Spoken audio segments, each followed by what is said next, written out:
Olá, turma, tudo bem? Sejam bem-vindos de volta aqui ao Superação, podcast que fala de empreendedorismo, esporte, amizade e muito mais. Hoje eu tenho um convidado super especial, esse cara aí, Flávio Canto. Seja bem-vindo, cara. Obrigado por aceitar o convite. Vou matar a saudade da Olimpíada. Que prazer estar aqui, Gustavo. Tamo Ô, junto, Flávio, meu amigo.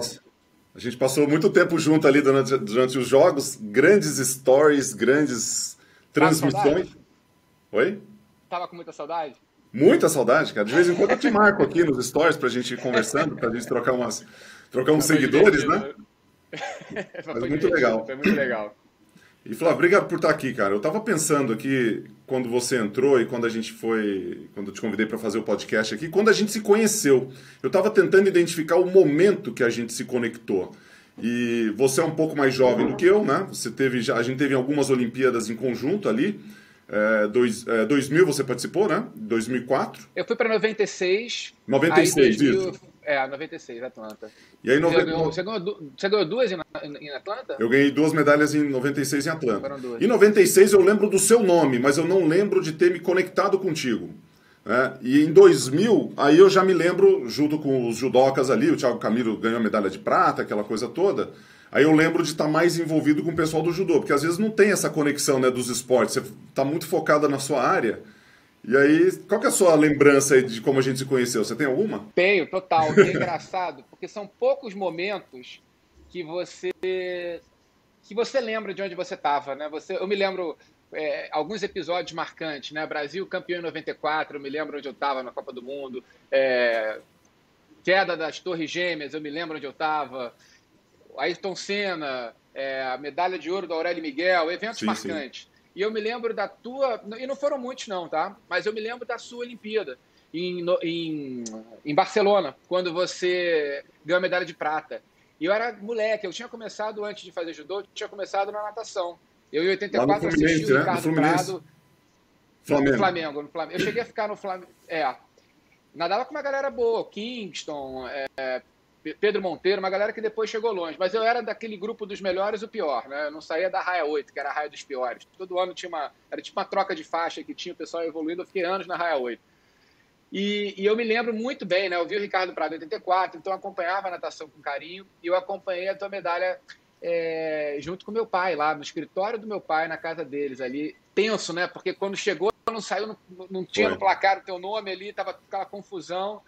E você subiu no pódio com um agasalho que eu tenho aqui comigo. O meu avô, ele foi para aquela Olimpíada, pelo tênis, como dirigente, e ele me deu o agasalho quando ele voltou. Eu tinha 3 anos de judô, mas ele para mim foi uma honra ele ter me escolhido. Minha família adorava esporte, mas acho que ele tinha percebido que eu tinha uma vontade grande de ser atleta olímpico, e eu prometi para o meu avô que quando eu fosse para a minha Olimpíada, eu ia dar o meu agasalho para ele. E eu tinha medo do meu avô morrer antes de eu ir para a Olimpíada, né? Porque a gente, moleque, eu vi meu avô bem mais velho, e acabou que, felizmente, eu tive esse tempo. Na Olimpíada seguinte, é que você ganhou 2 medalhas em Atlanta, foi a minha primeira, e eu não ganhei medalha, eu fiquei em 7º, mas eu ganhei um agasalho. Então, eu dei o agasalho para o meu avô, então, várias vezes eu estava com o agasalho dele e ele com o meu. Em competição, ele ia me assistir, e era aquela época New Wave, né? 96, aquele agasalho todo colorido, então não tinha como não ver meu avô na arquibancada. Então, é uma lembrança muito boa, assim, que eu tenho de saudade dele, de vê-lo na arquibancada com aquele agasalho que eu devolvi para ele. Foi minha primeira grande medalha assim no judô. E era o teu agasalho, sabe, que eu tenho. Então tenho maior orgulho. Pô, muito legal essa história. E você está falando do seu avô assim. O meu avô também foi um grande incentivador, né, da minha prática. E eu lembro muito dos momentos marcantes assim, né, quando eu chegava das Olimpíadas, estava lá meu avô me esperando, né, e esperando aquele abraço para dar os parabéns, ou lá em Tuverava, ou aqui em São Paulo. É muito legal essa lembrança, e muito legal o acompanhamento da família nessa jornada, né? E aí eu queria... Desculpa, vai lá. Não, tô viajando aqui, que até me emociona. Você fala do seu, eu lembro do meu, eu lembro do aeroporto. O aeroporto, a gente tinha uma relação com o aeroporto muito diferente da que eu passei a ter no final de carreira, porque o aeroporto era uma porta de saída muito que te jogava muito mais para longe, né? Era muito mais distante. A gente ia para o Japão, às vezes ficava um mês no Japão, era uma vez por semana uma ligação de 5 minutos para casa, porque era caro, era longe. Hoje você É. viaja e você continua conectado, né? Então tinha essa relação. Então você falou do teu avô no aeroporto, eu me lembro muito das minhas despedidas e das minhas chegadas de aeroporto, como era emocionante. E na nossa época a gente tinha, principalmente no início ali, na década de 90 tinha muita relação com um cartão postal. Você mandava carta, recebia carta, né? Depois o celular começou, meu primeiro celular veio em 96. Então aí o esporte mudou, né? A gente vai falar um pouquinho das mudanças que o esporte teve ao longo da jornada, da carreira, porque realmente teve impactos gigantescos. Mas eu queria voltar ainda no seu início de carreira ali, e até chegar no judô, né? Como é que foi essa transição do esporte que você teve dentro da natação pro judô e depois para sua vida profissional, né? Como é que foi essa sequência aí que você teve? Eu comecei na natação por orientação médica, eu tinha asma, eu tinha muita alergia quando era garoto. Comecei num clube aqui no Rio, na Bebê Lagoa. Uhum. E aí fiquei lá um tempo e eu cheguei no Brasil com 2 anos, né? Eu nasci na Inglaterra, meu pai, na época, estava estudando, ele é físico nuclear, estava fazendo doutorado. E aí, quando eu cheguei no Brasil, fiquei aqui até os 9, aí meu pai foi para Berkeley, em 84, que foi o ano da Olimpíada. Então, a gente chegou na Califórnia, falava-se muito Olimpíada, então aquela Olimpíada foi marcante para mim. Aí eu comecei a nadar lá num clube, eu levei para lá o meu legado aqui que eu tinha de nadador criança do Brasil. E nos Estados Unidos, né, você conhece bem, você morou lá há anos, qualquer lugar é uma estrutura impressionante. É o moleque lá, dos 9 aos 11, eu ganhei troféu do Most Valuable Player, que era aquele MVP. Eu era quase que uma pequena celebridade na minha cabeça de 10 anos no meu clube. Você tem ideia, eu fiquei um ano nos Estados Unidos e depois fui para a Inglaterra ficar 6 meses. E pegou fogo no andar de baixo do meu apartamento que a gente morava. Então foi aquela correria, todo mundo saindo de casa para descer pela escada. E quando a minha mãe foi me olhar para mim, eu já não estava mais entre eles descendo a escada. Eu fui correndo no meu quarto para buscar o meu troféu de MVP, de natação. Então, a minha lembrança é o prédio de baixo pegando fogo, não chegou no nosso, felizmente. Minha mãe com passaporte, meu pai com, sei lá, documento, e eu com o meu troféu ali tranquilo, porque o meu troféu estava na minha mão. Até hoje eu tenho, sabe? Então, quando eu voltei para o Brasil, eu fui nadar no Flamengo. Eu nadei com o Carlinhos no Marapendi, que era um cara maravilhoso, e fui para o Flamengo depois, na melhor equipe do Rio. Só que eu era ruim, começou a ficar chato, porque era muito azulejo para contar, cara, todo dia. Era impressionante, assim, como você tinha que... Pô, a gente com 13 anos nadava 4 quilômetros, sabe? 4.000 metros. Aí eu cheguei, graças a Deus, um dia... Só em defesa dos atletas de natação, né? Porque está do sofrimento. Eu admiro, cara. Mas assim, tem que pular na água, né? Atleta de natação tem que pular na água, tem que se molhar, tem uma dinâmica um pouco diferente. Mas tem uma questão, hein? Que eu conheço a piscina do Flamengo hoje, ela tem uma piscina que não tem mais azulejo. Ou seja... Você não precisa contar azulejo mais. Olha que beleza. Olha, é uma coisa só, hein? certo? Água quente, na minha época não, era gelada. Agora piscina aquecida. Uma super piscina que o Flamengo tem. Na minha época era gelada. Desesperador. Eu ia desesperado. Agora a pergunta, é melhor você ter azulejo para contar ou não ter azulejo para contar? É uma boa pergunta. Mas eu admiro muito o nadador, porque é uma tenacidade ali para você treinar, cara. É muito desgastante. A cabeça tem que ser muito boa. E a competição também era uma tensão, assim, né? Quando você sobe no bloco ali. Pô, eu tenho recordações, assim, de ser muito duro, sabe? E aí você falou, esse esporte tá duro demais para mim, eu vou para uma coisa mais fácil. Exato. Eu vou pro judô. Não, na verdade, quando eu voltei dos Estados Unidos... É que o judô realmente, comparado com a natação, é fácil, né? Não, mas eu acho que... Você fica cara, em pé, natação... você fica em pezinho ali, você pega ali e tal, abraça de vez em quando. Na natação não tem abraço. Em natação você está lá 2, 3 horas dentro d'água, cabeça dentro d'água, né? Você não tem uma conversinha aqui, uma conversinha ali. É uma relação muito poderosa que você tem que ter com essas pequenas vitórias recorrentes que você tem ali em cada treino. É brabo. Mas cada um tem a sua particularidade, né, Flávio? Porque eu tava um dia numa palestra do Bernardinho e ele falou, era assim, cada um ia ter 20 minutos para falar, né? Aí o Bernardinho começou a palestra dele, 20 minutos, hein? Imagina o Bernardinho. O cara falou 1 hora. E aí, num determinado momento, né? Ele falando do voo, das dificuldades e tal, aí ele virou assim, eu tava da frente dele ali, né? E eu ia falar depois dele e depois ele teve que sair. Ele falou assim, porque o vôlei, cara, não é igual a natação, que você tem várias oportunidades. Tipo, natação é mais fácil que o vôlei. Aí depois era o que eu subi e falei, cara, vôlei? Vôlei levantar a bolinha, dar uma cortadinha, uma manchete. Cara, natação não, você tem que entrar. E acho que tem umas particularidades do esporte que quando você, por exemplo, se eu for fazer judô, pô, quando a gente brinca ali nos estúdios, ou a gente tá ali um do lado do outro, você pega na minha gola da camisa, você faz assim, eu já caio. Né? Que é uma técnica, que é uma apuração de trabalho que na natação você não tinha tanta habilidade, eu tinha, né? Fluiu melhor. No judô Pode você ser. tem várias habilidades, se eu chegar ali, cara, isso é muito difícil. Ainda mais que eu sou peso pesado, e eu tenho que lutar com quem? Com o Baby? Ia lutar com o Baby, com o Davi, ia pegar um pessoal. Você tem mais de 100 quilos? Eu tenho 96, 97. Você ia ter que perder 7 quilinhos aí e lutar no 90. Ou não, então você seria meio pesado. Eu ia Você ia ficar- pegar Mas uma girafa não dá pra lutar judô, cara. Tem muita perna, não dá. Não, mas o judô, assim, eu sou apaixonado pelo judô. O judô, eu brinco que salvou minha adolescência, porque eu fui para uma escola, saí de uma escola pequena, uma escola fora da caixa, construtivista, piagetiana, que tinha uma outra pegada, com 10 alunos por turma, e fui para uma escola tradicional do Rio, com 4 turmas por série. Então, de 10 alunos na minha turma, eu fui para uma escola com 40 e briguei na primeira semana e apanhei do garoto na primeira semana. E eu descobri depois que o garoto que eu apanhei era meio que o garoto que apanhava de todo mundo na turma. Então, eu meio que substituí esse garoto imediatamente. E fiquei o ano inteiro, assim, lidando com bullying, numa época que ninguém falava de bullying. Então, para mim, foi um ano, assim, muito sofrido. Eu brinco, meu irmão fala, e minha mãe também, que eu era aborrecente, né?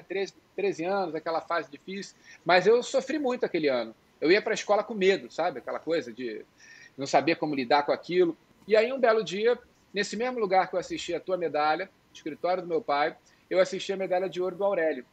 E quando eu vi aquilo ali, sabe, eu assistindo, e o técnico do Aurélio, Geraldo Bernardes, era o professor da escolinha onde meu irmão fazia judô, eu imediatamente conectei, caramba, esse cara é minha salvação. Eu vou aprender judô para me vingar desse garoto que me batem na escola, pior motivo possível, menos nobre possível.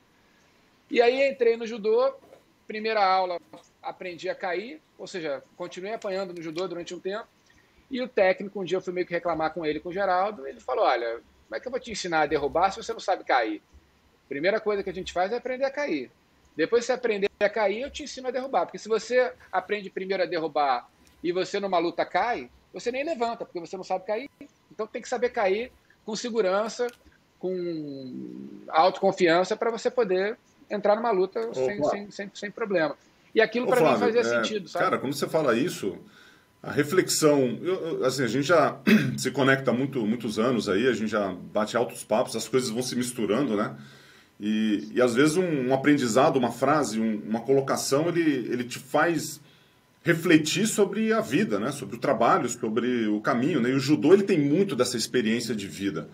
Ele sempre brinca, aí tem o Sansei, tem lá o Jigoro Kano, você tem os aprendizados, né, do judô, é uma coisa incrível. E você traz uma reflexão aqui, eu queria que você fizesse um paralelo com o seu dia atual, né, com a sua transição do judô para o Instituto Reação, né, que eu queria escutar a tua história do Instituto Reação, dos desafios que você tem e como você constrói isso, mas à luz dessa reflexão que você trouxe, né, o aprender a cair para antes de você aprender a derrubar outra pessoa, né? É lógico que o derrubar outra pessoa eu estou levando na conotação da luta mesmo, né, do vencer ou do perder, da questão do esporte, mas vamos pegar o aprender a cair, né, porque os desafios, a resiliência, o desdobramento do que a gente tem nas nossas vidas em relação às montanhas, aos desafios que a gente tem no nosso dia a dia, se você não aprender essa técnica, lógico que no judô é literalmente você aprender a cair para você não se machucar, para você se defender, tem todos os exemplos e as considerações.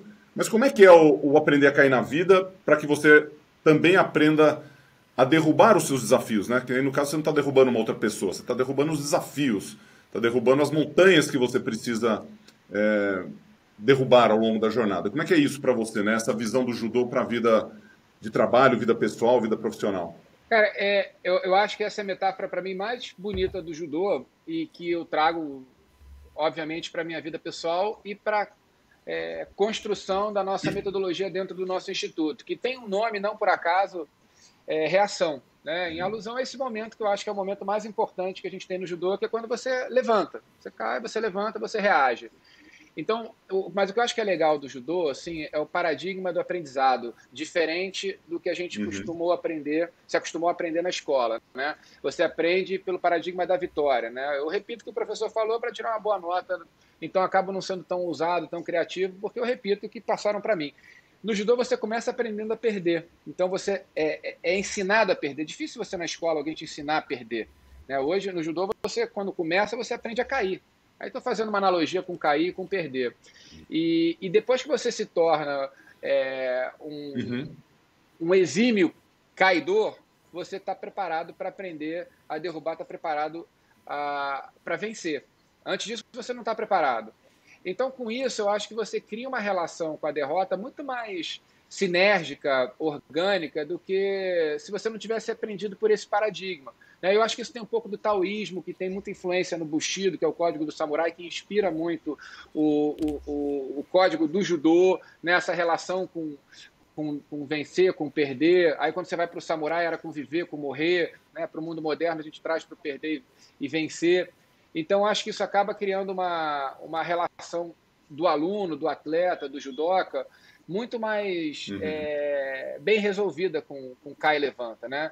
Então, falando muito aqui, mas tentando resumir, eu acho que essa relação de como você lida com as derrotas, como você reage, se reage com velocidade, se reage com dignidade, você tem aprendizado diante de cada tombo, você começa a crescer na escadinha, né? Vamos chamar a escadinha do sucesso, assim, né? E é muito diferente de resiliência, né? Que você cai e levanta para o mesmo lugar, sem aprendizado. Resiliência pressupõe você voltar para onde você estava. No nosso reação, na nossa cultura de reação, é cair e levantar mais forte. E cair e levantar mais forte é voltar com alguma melhora, com algum aprendizado. Né? E se você tiver um indicador para saber se você voltou mais forte, é lá na frente, quando você olhar para trás, você lembrar com orgulho daquele momento, porque aquele momento te fez construir algo maior. E é diferente de você esperar acontecer alguma coisa para depois tentar entender. É você rapidamente tentar criar algo daquele lugar que você, de repente, se encontrou, sabe? Eu acho que a vida é muito isso, cara. Se você cai e levanta para o mesmo lugar com frequência, você não evolui. Mas se você aproveita esses momentos que você cai, entendendo que eles são fundamentais para você evoluir um pouquinho, porque eles vão te dar condição de aprender algo. Né? Se eu cair de um golpe, eu aprendi que daquele golpe eu caio daquele jeito, então eu não vou mais cair daquele jeito. Beleza. Aprendi isso, evoluir para uma próxima luta. Posso perder, mas não daquele mesmo golpe. Flávio, você colocando aqui esses pontos, é lógico que quando a gente fala do meio esportivo, do meio empresarial, do empreendedorismo, né, a gente consegue fazer todas as conexões possíveis com isso. E você traz uma questão que é da transitoriedade do resultado, né, se você vai ou não vai, se você ganha ou não ganha, das coisas que são mais transcendentais, que são os aprendizados que você tem dentro do processo. Porque se não gera aprendizado, cara, o que vai acontecer? Você ficar no mesmo lugar quando você está fazendo uma coisa, um esforço para levantar, né? Mas você tem que levantar mais forte para caminhar. E a hora que você consegue fazer isso, faz uma construção danada para fazer isso, cara, você fica invencível. A invencibilidade do ser humano ela é construída com as quedas e com o aprendizado, não é com as quedas e levantar, né, que você está trazendo, que é essa analogia aqui. Você vai até levantar. Levantar ela é uma pequena parcela do que você vai fazer com essa queda que aconteceu. Mais ou menos isso. E as quedas são inevitáveis na vida. Não tem como você não tomar pancada. Com frequência. Só que a gente conta tantas histórias de sucesso que a gente conta pouco as outras e parece que elas acontecem com muito menos frequência. Isso não é verdade.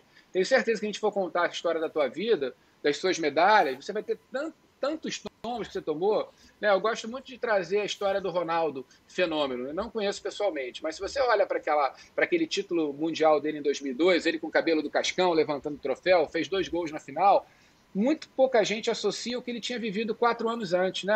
A Copa do Mundo anterior, em 98, ele sai com aquela todo mundo chamando ele de amarelão, teve a convulsão antes do jogo, vai jogar, não vai jogar, joga, o Zidane brilha, o Brasil perde aquele jogo. 1 ano depois ele tem uma lesão importante no joelho, para por volta de 1 ano, aí depois volta, todo mundo assistindo ele jogava na Itália, 13 minutos de jogo, ele tem aquela lesão patelar, que fica um buraco no joelho, para mais 1 ano e não sei quanto tempo, aí 1 ano e pouco antes da Copa do Mundo, daquela final, ele volta a jogar e chega naquela final, ele é campeão.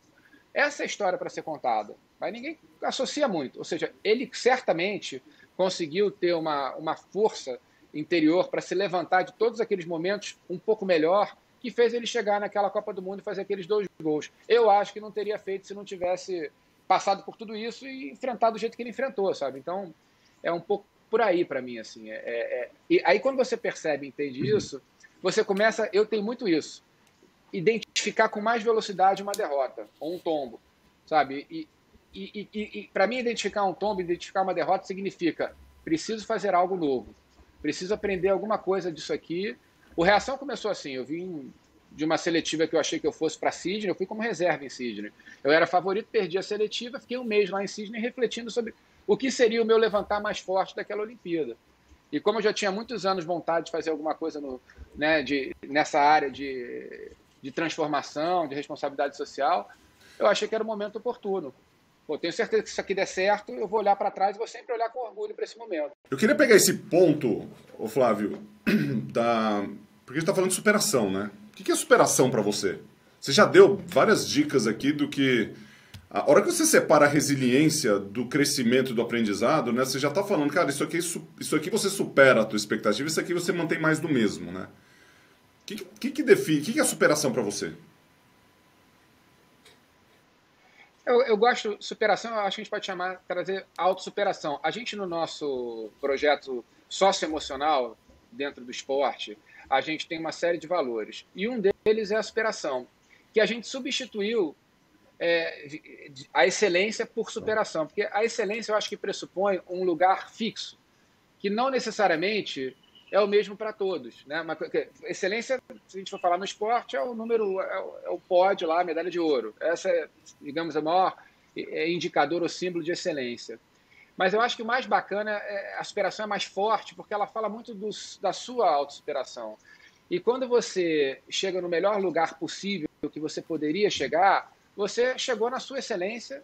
Então, superação, eu gosto dessa coisa da autossuperação. Eu acho que é você, o tempo inteiro, e eu falo isso muito com os nossos alunos, você fazer o que não esperam de você, fazer mais um pouco, né? Você sempre entregar mais. E a gente tem uma cultura, você faz palestra, eu faço palestra, o pessoal trabalha muito nessa ideia de metas.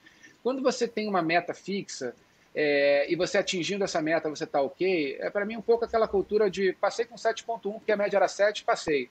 Isso não vai te levar a nenhum lugar muito especial, né? Então, para mim, superação é você fazer sempre mais, entregar mais do que era esperado para os outros e para você também, né? Se estavam esperando isso de mim, ou se eu estava esperando chegar aqui, eu vou chegar um pouco mais, ou vou chegar muito mais. E eu tenho uma relação muito dura assim, com essa coisa de você ver a potência que cada um carrega e eu me sinto assim, e sou duro com a garotada, mas falo, você pode mais do que isso, você pode muito mais, porque eu sei que pode. E eu acho que a vida passa tão rápido, você não tentar ser mais do que acharam que você poderia ser, o que você mesmo achou que você poderia ser, é um desperdício de vida, sabe?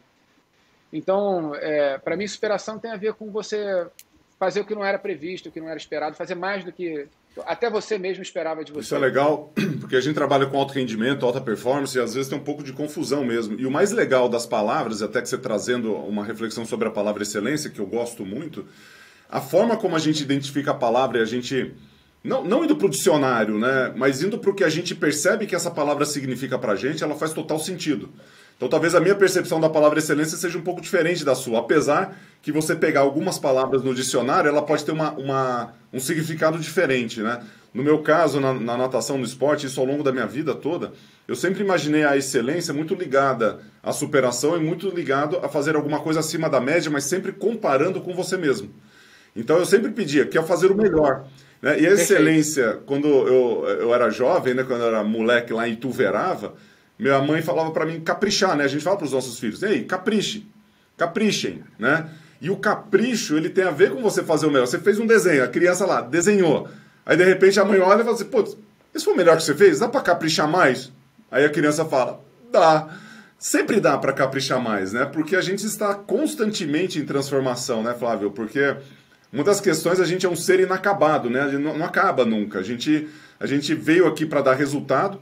Então nós somos pessoas de resultados e ao mesmo tempo a gente precisa, a cada etapa de nossas vidas, independentemente da situação que a gente está, se é uma dedicação mais aos nossos netos, se a gente tiver com mais idade, se é uma dedicação com a construção do nosso instituto, que é o Reação, que a gente está falando aqui, que eu gostaria de escutar de você agora, mas excelência para mim é isso. E a alta performance, ela está ligada diretamente com a superação que você falou, que é você fazer acima do padrão que já está estabelecido, o padrão já está lá. Então quando eu fico louco, quando eu escuto jovens falando assim, puta, passei de ano. Como é que foi na escola? Passei de ano. Eu falei assim, cara, passei de ano. Passei de ano é o cara assim, qual que é a média lá na sua escola? Não, na minha escola é mais tranquilo, é 5. Assim, cara, não, na minha é até um pouco mais difícil, é 7. Aí você começa a ver, cara, o cara tira 7, ele tá satisfeito, porque ele passou, né? Ele não tá a ver assim com o aprendizado, com o desdobramento. E acho que muito do aprendizado do esporte vem disso. Vem do que você aprende ali dentro da piscina, do tatame, da quadra, e você traz para a sua vida dos seus empreendimentos. E eu queria ver de você, falando do Instituto Reação agora, explica para a turma o que é o Instituto Reação e quais são os aprendizados que você trouxe que estão lá dentro, né? Porque, para quem não sabe, o Instituto Reação já está aí há vários anos, trabalha no terceiro setor, mas tem uma administração e tem um empreendedorismo por trás muito grande. E muito aprendizado, né? Formação de INSEAD, que a gente fala aqui, que você já fez. Como é que é isso para você, né? Como é que você traz essa superação do esporte para dentro do Instituto? Concordo com você sobre excelência, a minha visão é exatamente a sua. Nossos pedagogos achavam que a superação poderia ter um tom mais democrático, mas eu acho exatamente o que você falou. Eu acho que é interessante falar sobre excelência. Minha mãe, ela... São ótimos valores, né? Você falou da sua mãe, parecia que estava falando da minha. É um hábito. As pessoas às vezes acham que eu não tenho isso. É um hábito, mas é um hábito que você tem que fazer com tudo que você faz. Eu não gosto da matéria tal, não interessa.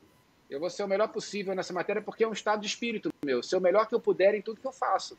Claro que eu vou elencar a prioridade, eu vou escolher onde eu vou atacar, onde eu vou trazer para o meu campo de ação, mas é com tudo, né? É um estado de espírito. É um estado de espírito, eu acho. E é fazer o melhor que você puder com o que você tem. O Reação, por exemplo, eu vou falar sobre ele agora. A gente, de repente, migrou para o online. Imagina, aula de judô online.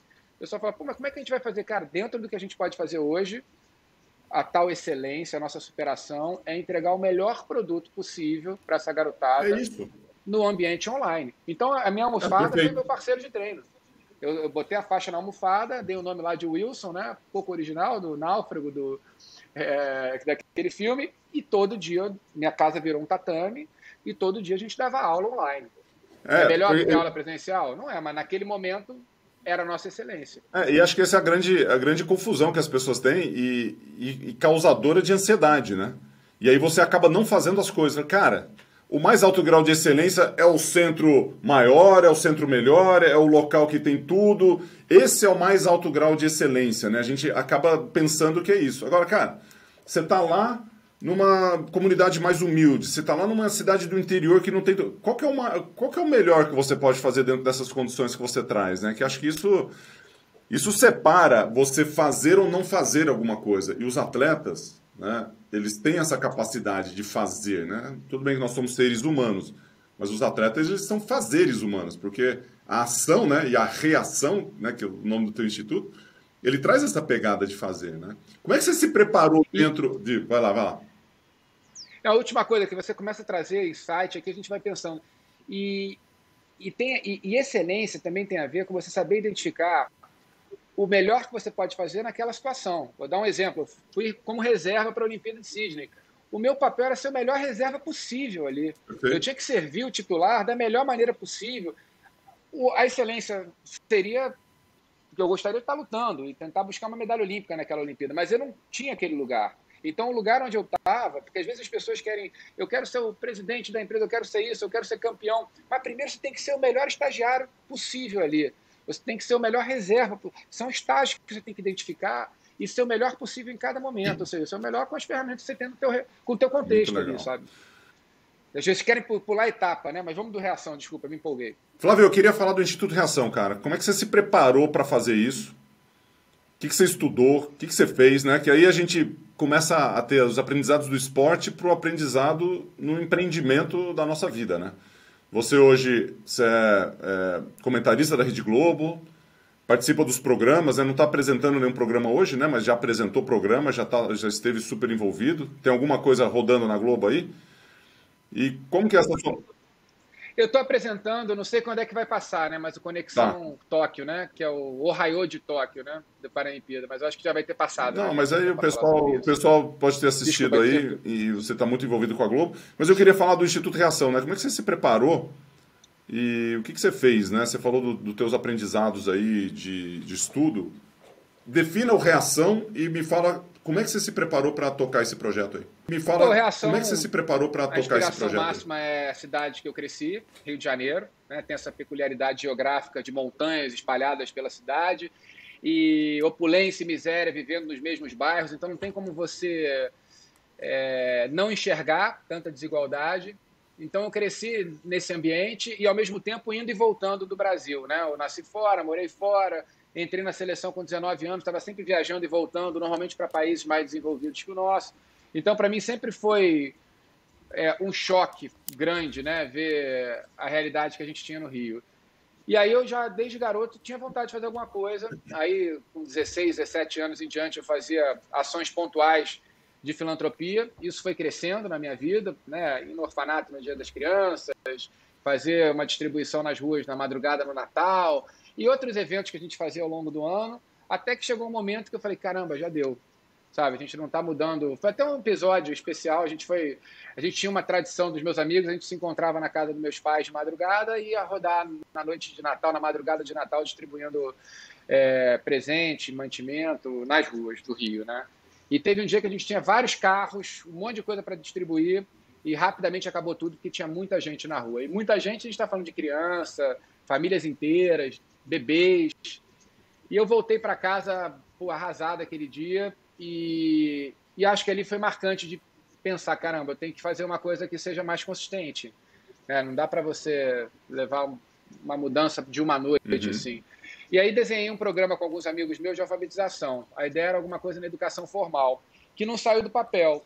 Aí quando eu voltei dessa seletiva da Olimpíada de Sydney, que eu perdi a Olimpíada, fiquei um mês lá refletindo, triste, né? Tinha perdido. E com aquela coisa do cai, levanta mais forte, o que eu posso fazer desse momento para ser para cima, né? Edificante. Eu voltei e resolvi começar a dar aula de judô na Rocinha, num projeto social que estava começando junto com a universidade que eu competia. E aí comecei a dar aula lá, eu brinco, eu subi de faixa preta e já desci imediatamente de faixa branca. Eu tinha uma ideia que eu ia levar a inclusão social para aquela garotada e voltei e desci o morro pensando, quem foi incluído aqui, né? Pô, 23% da cidade do Rio mora em alguma favela. E eu não conhecia esse mundo, foi a primeira vez que eu subi uma favela. Legal. E ali eu entendi que tinha muito aprendizado, muito mais para aprender do que até para ensinar. Tirei essa expressão inclusão social da minha vida, porque ela é preconceituosa, pressupõe sempre trazer quem está embaixo da pirâmide social para cima, né? E eu que estou em cima não preciso conhecer aquele lado, aquele lugar da nossa cidade, porque ele não tem riqueza. Eu vi a riqueza que tinha e a gente hoje usa integração social e não inclusão social. E ali a minha vida mudou completamente. Eu, fui trazendo mais amigos, né? A gente teve um episódio que a prefeitura e a Gama Filho, que eram as universidades parceiros do projeto, acabaram saindo e nessa época eu juntei um grupo de amigos. Eu estava me formando numa outra faculdade, tinha feito uma monografia sobre terceiro setor e vi que tinha que formalizar aquilo tudo, né? Minha família, tirando o meu pai, todo mundo advogado, tributarista, fizemos lá o estatuto, CNPJ, fiz uma reunião lá em casa com 40 amigos, vendi o sonho, que era, vamos mudar mundos, mudando um mundo de cada vez. A gente não vai mudar o mundo inteiro, vai mudar um de cada vez, mas para cada lugar que a gente chegar, a gente vai mudar alguns mundos. E cada um paga um boleto mensal fixo. O judô é a metáfora que a gente escolheu. Podia ser natação, era o jiu-jitsu também, é arte marcial. Mas podia ser qualquer outra coisa. A gente tem que ter uma porta de entrada, vai ser o esporte. E aí esse pessoal entrou junto, cada um se comprometeu com esse boleto mensal fixo por 12 meses, cada um escolhia o valor. Com aquele pequeno montante, a gente pôde fazer o nosso primeiro BP, né? O nosso primeiro plano de ação, contratação de um professor e um monitor. Eu sempre fui voluntário, mas tínhamos agora esse professor e esse monitor. E aí começa a história do Reação, né? No começo, eu tive um momento que me fez ter certeza que a gente tinha escolhido uma ferramenta poderosa. O nosso primeiro aluno, infelizmente, tivemos alguns momentos tristes, duros. A gente teve um aluno que foi assassinado. E no enterro do Vinícius, ele tinha 16 anos, ele foi enterrado com uma camisa do Reação no peito dele. Então, ali eu entendi que naquela dor, né? Eu era garoto, foi a primeira situação que eu vivi nesse lugar, mas que a gente tinha encontrado uma ferramenta poderosa, que dava pertencimento, que dava autoestima, e que o indicador mais poderoso a gente nunca ia conseguir medir, que é o quantas vidas deixaram de ir para aquele lugar, né, do crime, etc. Claro que seria uma minoria, mas poderiam ter ido, mas não foram porque a gente estava lá presente naquele momento que eles fazem aquela escolha de buscar pertencimento, buscar autoestima, etc. Né? Se você vai fazer tenho certeza, se você fizer um estudo, né, de quem está hoje, essa minoria que vai para esse caminho errado, são famílias normalmente desestruturadas, ausência paterna, falta evasão escolar, e no Reação a gente impede que muita coisa aconteça. Então, enfim, ali começa o Reação, e aí a gente vai estruturando. Hoje o Reação está falando aí de 84 colaboradores, está falando de 2.400 alunos, 10 polos, vários programas acontecendo, o programa olímpico, que já revelou campeã olímpica, campeões mundiais, o programa, porque não dá para não falar em excelência. Bem amplo o projeto, né? Tem de tudo, cara. Tem desde educação, de bolsas de estudo, de programas de empoderamento da mulher, de conexão ao mercado de trabalho, de meditação transcendental. Mas a gente nunca perdeu essa pegada também da excelência, porque eu acho que ali a gente cria os grandes exemplos. O Reação, no último ranking que a gente teve, que foi pré-pandemia, que foi o primeiro e último, né, dos clubes do Brasil, o Reação ficou em primeiro, do sub-13 até o adulto. E isso competindo com Palmeiras, Pinheiros, Paineiras, Sojipa, Minas Tênis, Flamengo. Então, a Reação chegou nesse lugar de hoje, né? A garotada no começo falava, pô, tá todo mundo olhando pra gente falando que chegaram os favelados. Eu até brincava com eles, falando, vai lá e mete a porrada nos playboys, para de reclamar, pô, vai fazer teu destino. E hoje, quando a Reação chega, sabe, é como se estivesse chegando o Pinheiros, o Minas Tênis, a Sojipa, é um dos grandes clubes do Brasil. Escutando você falar e fazendo toda essa construção, né, tem muito coração. Você trouxe uma coisa que foi muito importante, né, no início do Instituto, quando você trouxe lá seus 40 amigos para distribuir boleto, né, que você queria distribuir também essa responsabilidade para mais gente, você consegue ajudar mais pessoas. E eu fiquei pensando na fruta da estação que estava sendo colhida naquela hora e é colhida hoje também, que é a transformação. Você transforma a vida das pessoas. Você transforma Isso é transformado o tempo inteiro, né? Essa cultura que eu acho que é outra. Quando eu falo dessa mudança de perspectiva de inclusão social, eu acho que fala muito sobre o tema hoje que ficou também, que todo mundo vem se preocupando, que fala de diversidade. E o olhar adequado para a inclusão social e para a diversidade, eu acho que passa por essa percepção de que é bom para quem, sabe? É bom para todo mundo mesmo.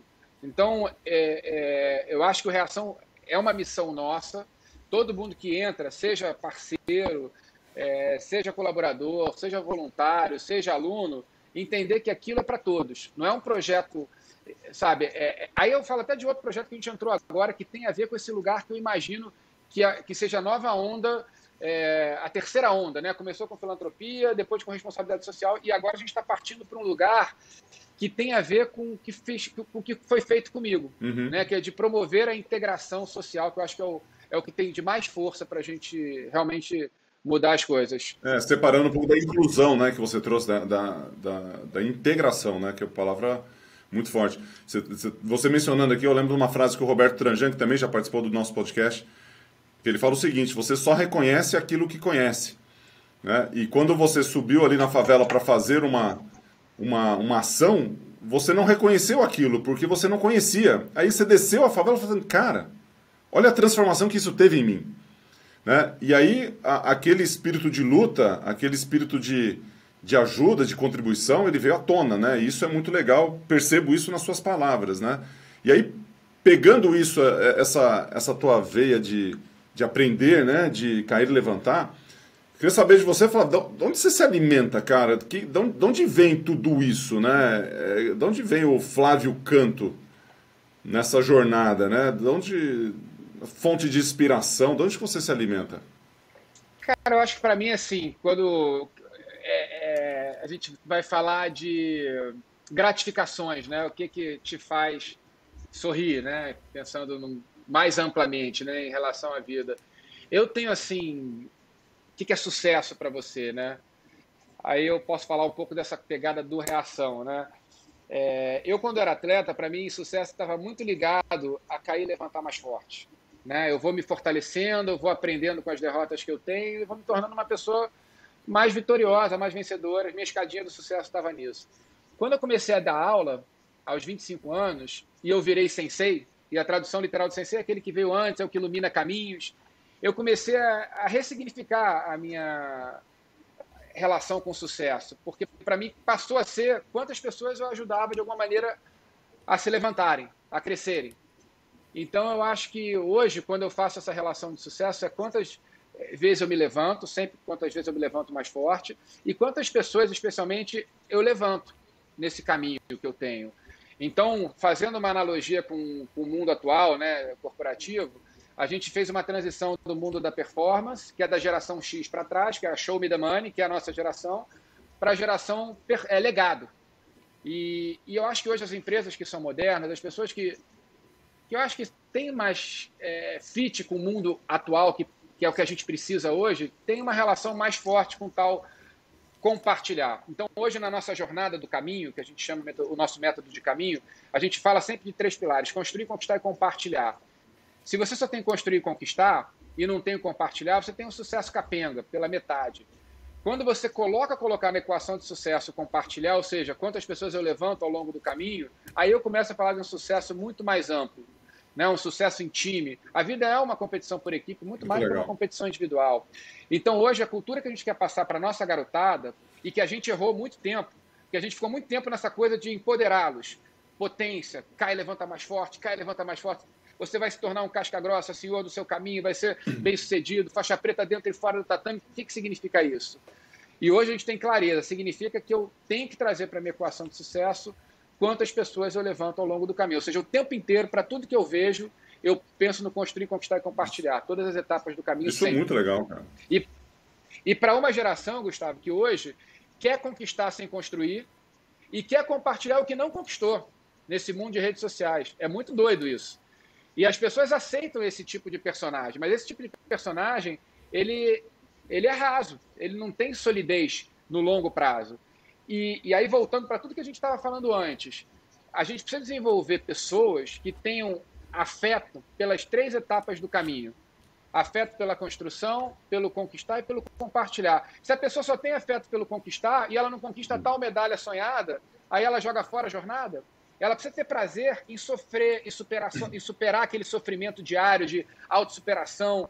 Aí, no caso do atleta, vamos usar essa metáfora, a água está fria, meu amigo, está chovendo, mas eu vou lá nadar, porque é aquele dia que vai fazer eu chegar mais longe. E se eu não chegar naquela sonhada medalha olímpica, aquilo vai me levar para algum lugar especial, porque eu criei, eu tenho que ver beleza em todas as etapas do caminho. Muito, muito bom ver essas 3 palavras aqui, pô, mexeram comigo, cara. E essa frase que você trouxe, que uma geração toda ela quer conquistar sem construir, isso tem um impacto gigantesco, né? Na forma como você se entrega ao mundo. E aí essa construção ela tem realmente uma importância, né, tremenda. Construir, conquistar, compartilhar e a turma levantar para fazer a coisa acontecer, né? Não ficar esperando assim a vida levar, não ficar esperando as coisas estarem perfeitas, mas também com as imperfeições da vida fazer a coisa rodar. E eu te escutando, Flávio, e aí te provocando em relação a todo esse conhecimento aqui que você tem passado nesse nosso podcast aqui, eu queria saber o seguinte: se você fosse mentorar alguém, você deve mentorar várias pessoas de várias formas, né?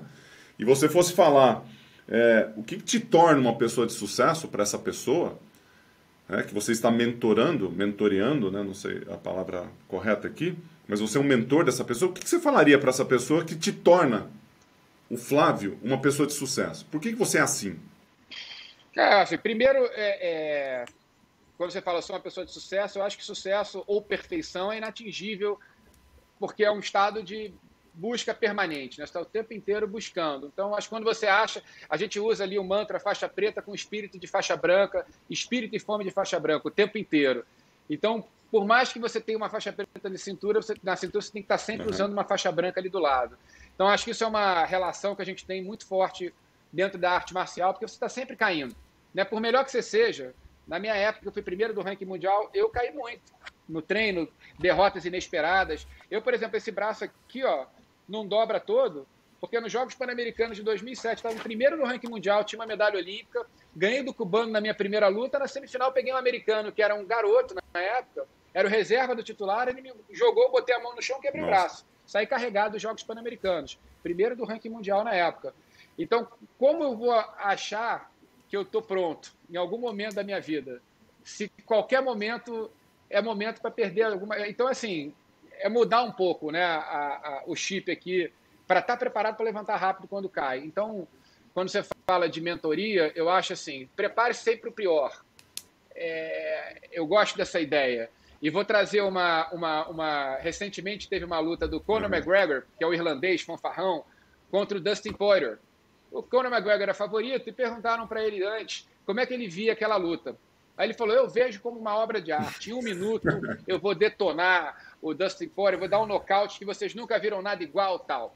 E aí perguntaram para o Dustin Poirier. Aí ele falou, eu imagino uma guerra.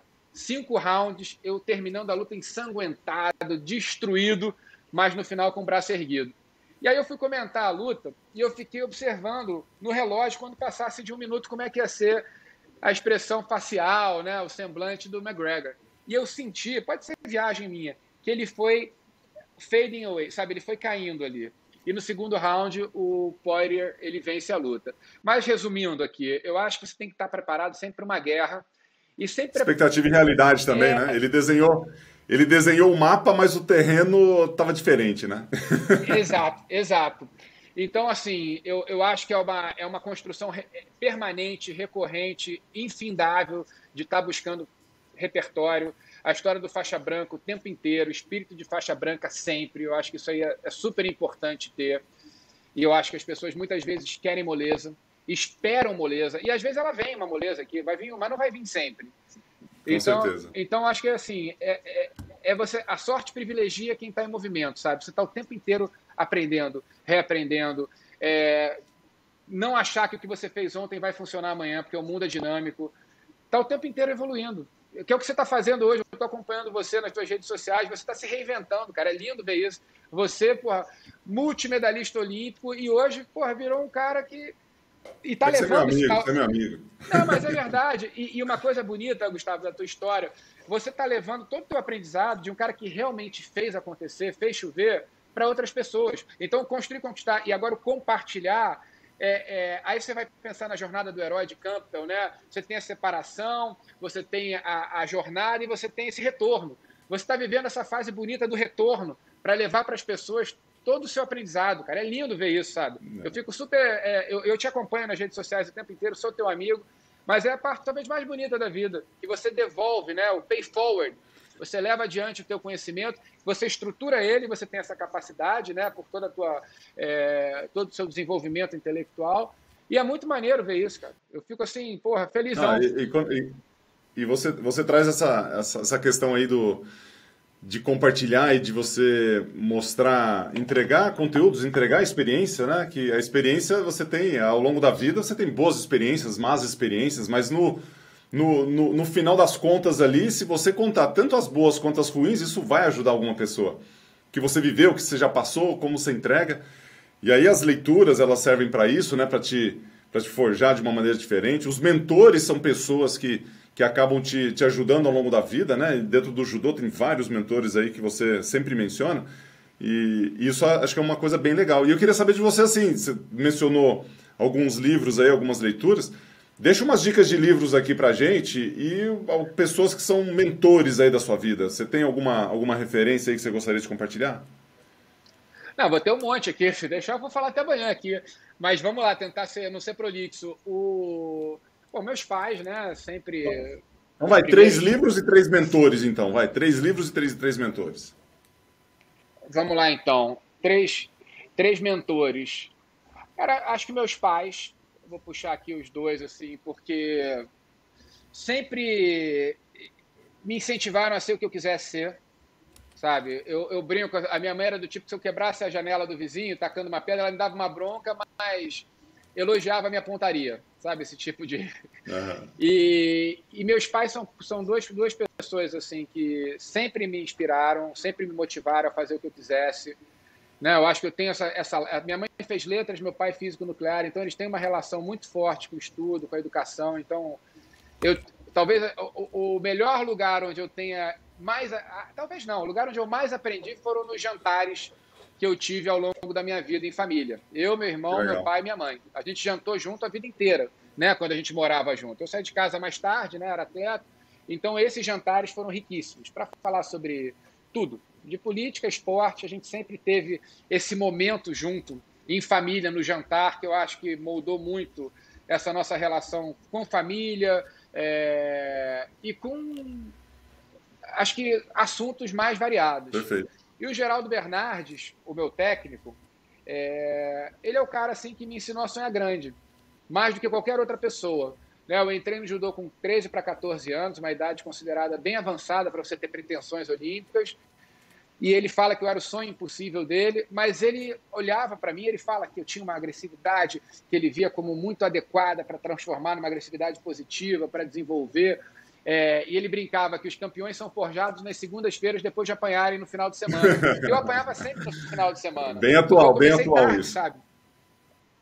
E eu chegava segunda-feira para treinar sempre. Eu acho que ali ele viu. Eu acho que o que me fazia ser diferente nos olhos dele é que eu tinha uma relação com a derrota, com tal cair e levantar, diferente da maioria. E eu perdia com frequência. Eu fui chegar na seleção brasileira, eu era júnior, fui fazer uma seletiva adulta com 19 anos e ganhei. Mas até então nunca tinha ganhado o Campeonato Carioca. De repente eu estava entre os adultos no Brasil, sabe? Mas eu fui naqueles dos 13 para 14 aos 19, apanhando.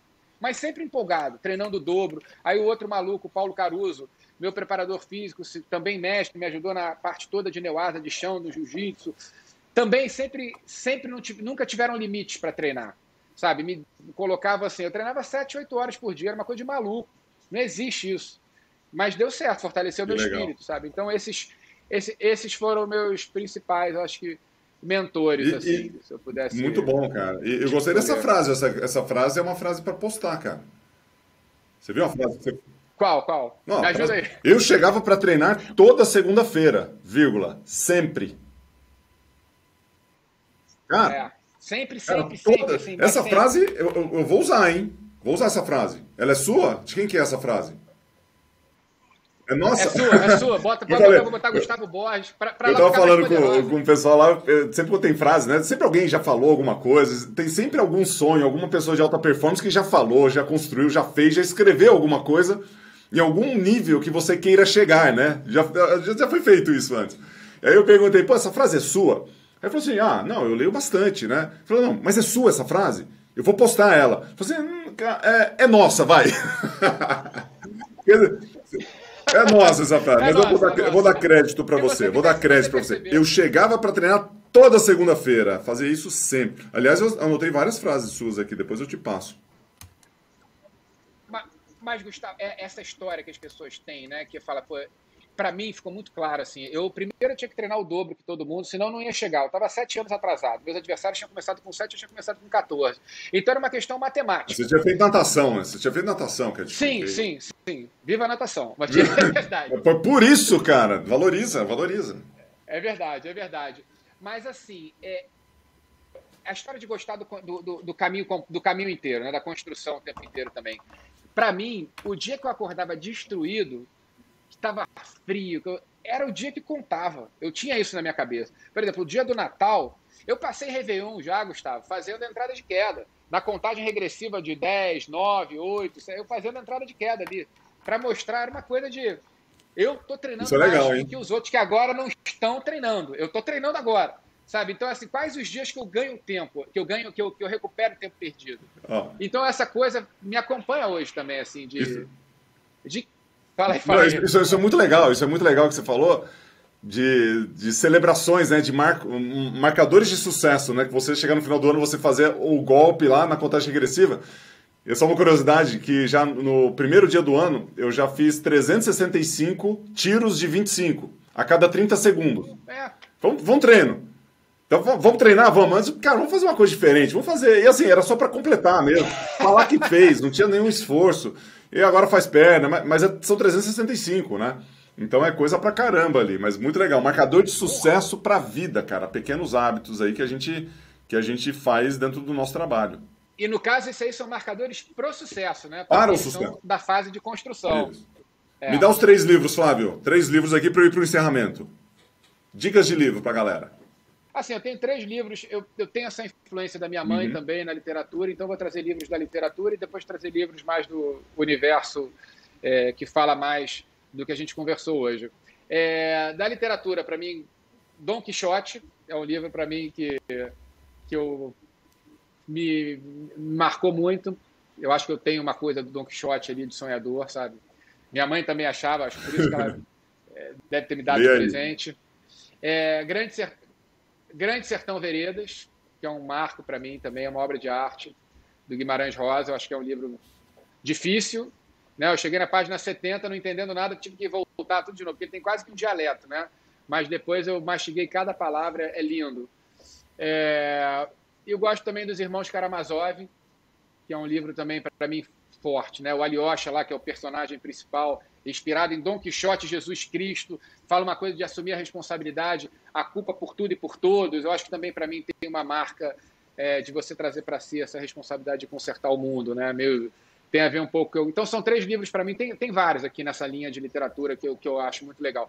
Que acho importante também, o pessoal, amigos meus de mercado, leem muito livros voltados para gestão, liderança, e esquecem um pouco de livros de literatura, que são muito ricos para a gente trazer para dentro, né? Tem muitas mensagens muito importantes desses grandes autores, né, da literatura mundial, que a gente pode beber muito dessa fonte também. E eu vejo que muita gente desse outro lado do mundo de gestão não bebe. Eu acho isso acho ruim. E de livros assim nessa outra linha, eu gostei muito de Legend, né, Legacy, que é aquele livro do All Blacks, que tem muito dos marcadores que a gente usa muito na reação das frases-chave, conta a história do All Blacks. Eu gostei daquele livro bastante. Eu li um livro agora recentemente que eu também gostei bastante, The Infinite Game, né, o Jogo Infinito, que também me marcou. E um livro, para mim, um clássico assim nesse universo é Good to Great, né, que eu não me lembro o nome em português, mas deve ser Feitas para Vencer, do Jim Collins também, que é um cara muito legal assim nesse universo de liderança e gestão. Fala muito da história do líder número 5, né, enfim, acho que são 6, foram 6 já, né? Não, você deu um monte, cara. Eu pedi 3, você tá dando por categoria, né? Então, mas foram 6 aqui. Dom Quixote, Grande Sertão Veredas, Irmãos Karamazov, Legacy, Infinite Games, Good to Great. Tá ótimo. Belas inspirações aí. Ô, Flávio, queria te agradecer. Dá você agora, deixa eu aproveitar aqui. Peraí, agora devolve aí, porra. Fala você agora, me dá 3 aí. 3 livros? 3 que eu vou anotar aqui. Você quer categorias mais... essa parte mais literária, eu caio nessa categoria sua aí, que fala, cara, perco um pouco ali, né, nessa questão. Mas um livro legal, cara, que mistura história com filosofia e com algo que pode trazer uma reflexão em termos de atores do passado que trazem uma reflexão boa para hoje, é um livro chamado Criação. Gore Vidal, Criação. Creation. Você vai gostar muito. É um livro desse tamanho assim, mas ele é muito legal. Esse livro é um livro que ele mistura... você imagina o cara colocar Confúcios com outros pensadores da época, tudo na mesma geração, entre eles. Ele traz o Império Persa, ele traz uma série de coisas ali, mais ou menos, tudo meio que misturado. Então, uma reflexão muito legal, né? Eu gostei muito desse livro. Outros livros, um livro de liderança que acabei de ler, teve um impacto muito legal, que é um orador, e o cara ele era muito focado na igreja dele, que é o John Maxwell, né? Que ele fala o livro de ouro da liderança. Esse é um livro muito legal, me impactou muito, porque ele tem uma característica de líder, e ele tem uma característica, ele não fala de religião no livro, obviamente, mas ele é uma pessoa que se dedica a esse aspecto. E um livro que eu acho que cara, para mim um livro de cabeceira é o Talent Code, do Daniel Coyle, que é o Código do Talento. Esse é um livro para quem gosta de esporte, para quem gosta de subir o sarrafo e desenvolver nessa área, eles são muito legais, assim. Então, eu gosto muito do livro de desenvolvimento pessoal, né, porque é uma área que eu atuo muito, e junto com o meu time, com a minha equipe, então tem muitos livros de desenvolvimento pessoal e a gente pode ir para uma série de livros, Hábitos Atômicos, né? O Poder do Hábito, Charles Duhigg, James Clear, Brandon Burchard, todos eles. Aí tem muita coisa aí nessa linha. Mas esses 3 aí acho que são bons livros, boas dicas aqui. Vamos para os encerramentos aqui, Flávio. Obrigado pela sua presença, cara. Foi um prazer ter você aqui no podcast Superação. Obrigadão mesmo pela... Palavras finais aí, fala o que você quiser. Cara, bom, qualquer coisa. Eu vou falar aqui. Tchau, acabou.